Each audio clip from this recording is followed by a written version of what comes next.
Hello everyone, I am Pankaj and आज से हम लोग स्टार्ट करेंगे हमारा मैथ्स का फर्स्ट चैप्टर जिसका नाम है रियल नंबर्स। ठीक है, तो रियल नंबर स्टार्ट करने से पहले हम लोग इस बात पर बात कर लेते हैं कि नंबर्स क्या होते हैं। ठीक है, तो नंबर्स जो है वो हम लोग काउंटिंग पर्पस के लिए यूज़ करते हैं और ये हमें जनरली बताते हैं कि किसी भी चीज़ का क्वांटिटी कितना है। ठीक है, तो नंबर्स तो हो गया कि नंबर्स को हम लोग काउंटिंग पर्पस के लिए यूज़ करते हैं, लेकिन हम लोग अब बात करते हैं कि टाइप्स ऑफ नंबर्स क्या है। तो जैसे कि हम लोग जानते हैं कि different different types of numbers है, जिसमें से जो आपका फर्स्ट टाइप है जिसे हम लोग बोलते हैं नेचुरल नंबर्स। ठीक है, तो नेचुरल नंबर्स जो है जनरली हम लोग इन्हें काउंटिंग नंबर्स बोलते हैं। नॉर्मली इनका जो स्टार्टिंग है वो 1 से होता है और ये लोग जो है इन्फिनिटी तक चलते हैं। देन इसके बाद नेक्स्ट आपका होल नंबर्स। ठीक है, तो होल नंबर्स जो है अगर नेचुरल नंबर्स में हम लोग जीरो को इंक्लूड करते हैं, ठीक है, तो zero along with natural numbers, इसी को हम लोग बोलते हैं होल नंबर्स।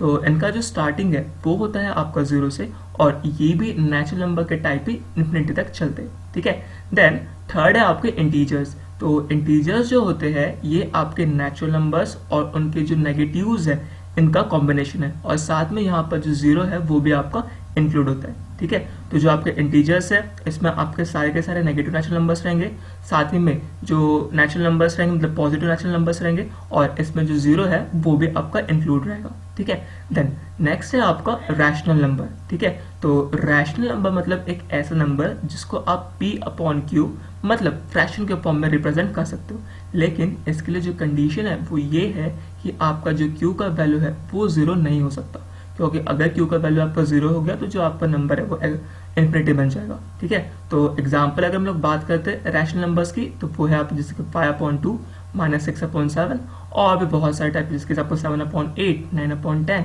इस टाइप के जो आपके नंबर्स है इन्हें हम लोग रैशनल नंबर बोलते हैं। लेकिन एक और कंडीशन ये है कि जो आपका रैशनल नंबर्स रहना चाहिए वो हमेशा उनके रिड्यूस फॉर्म में होना चाहिए। मतलब अगर आप 10/5 लिख रहे हो तो 10/5 जो रहेगा वो आपका रिड्यूस फॉर्म नहीं है, या जबकि उसका जो रिड्यूस फॉर्म रहेगा वो रहेगा आपका 5/1। ठीक है, साथ ही में जो आपका जीरो है वो भी एक टाइप का रैशनल नंबर है, क्योंकि जो जीरो है उसे आप रिप्रेजेंट कर सकते हो in the form of p/q।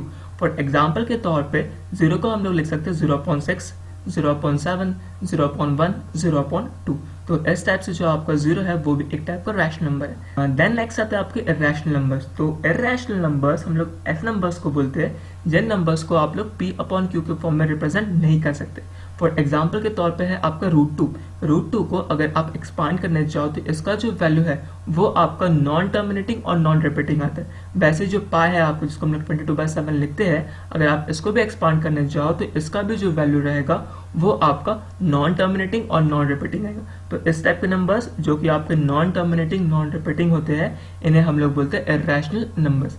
Then अब हम लोग बात करते हैं रियल नंबर्स की। तो रियल नंबर्स आपके यहाँ से स्टार्ट होते हैं। ठीक है, तो रियल नंबर्स का मतलब है कि ऐसे नंबर्स जिसमें आपके रैशनल और इर्रेशनल दोनों ही इंक्लूड होते हैं और आप हर एक रियल नंबर को नंबर लाइन पर रिप्रेजेंट कर सकते हो। ठीक है, तो क्या होगा आपके रियल नंबर्स? तो रियल नंबर्स मतलब ऐसे नंबर्स जिसमें आपके रैशनल और इर्रेशनल दोनों ही इंक्लूड हो रहे हैं। ठीक है, इनके अलावा भी कुछ नंबर्स है जैसे कि आपका इवन नंबर हो गया जो कि आपके 2 से डिविजिबल होते हैं। देन नेक्स्ट आपका ऑड नंबर्स मतलब जो आपके 2 से डिविजिबल नहीं होते। उसके बाद आपके प्राइम नंबर। तो प्राइम नंबर्स मतलब ऐसे नंबर्स जिनके एग्जैक्टली 2 फैक्टर्स होते हैं।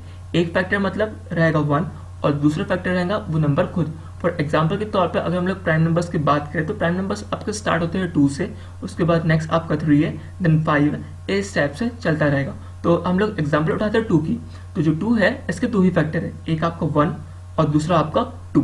ठीक है, देन नेक्स्ट जो आपका प्राइम नंबर है वो है 3 जो है इसके एग्जैक्टली 2 फैक्टर है, एक आपका 1 और एक आपका 3।